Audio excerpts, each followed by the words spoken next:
day everyone, it's Dusten Huebner here from Electrician Information Resource. And in today's video, we're going to do another day in the life of an industrial electrician. So, I was explaining earlier that in the MCC, I had some red lines to do and a bunch of electrical design to do to get all this working and tied together. So I'm pretty much all done that, and now I'm out in the field in that Walt building I was telling you about, and we're going to do some actual physical work and work from what I was drawing. So let me show you around here. So the goal is we got to get this VFD cabinet up on the wall. This is a big cabinet. It weighs quite a bit. I'm really happy this building has a little crane hoist in it, and we got to get it on this wall here. I got some power cable there we got to work with. I just got to take this not fire extinguisher, but first aid kit off the wall, and we're going to mount it right there. So in the end, that VFD is going to control this motor right here for this Distech centrifuge. So that's the unit we're running.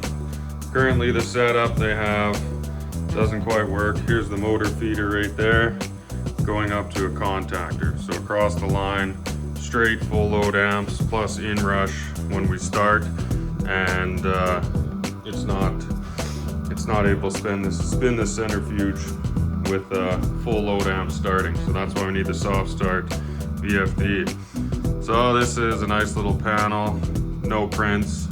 Pretty much just gotta figure it out, which is always fun. And yeah, so there's some control, there's level switches out in this tank. In behind, there's pressure switches, valves, and they all tie into this PLC, which we got to make the VFD run according to the PLC program. So this is why the drawings and getting that all done first is good, so that we can just go ahead and wire, and it should work. That's pretty much for the intro here. Like I said, we just gotta get this on the wall, do a whole bunch of control wiring, run the power wiring, terminate into the motor, all kinds of stuff, and you're going to see a lot of that with my GoPro, which I showed you, that's right over there. So I hope you guys enjoy this, and please subscribe to the channel. I'm trying to really grow the channel, and I think you guys watching me work has been intriguing, and you guys like to see that. So let me know any feedback in the comments below. I greatly appreciate it, and enjoy the video.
guys.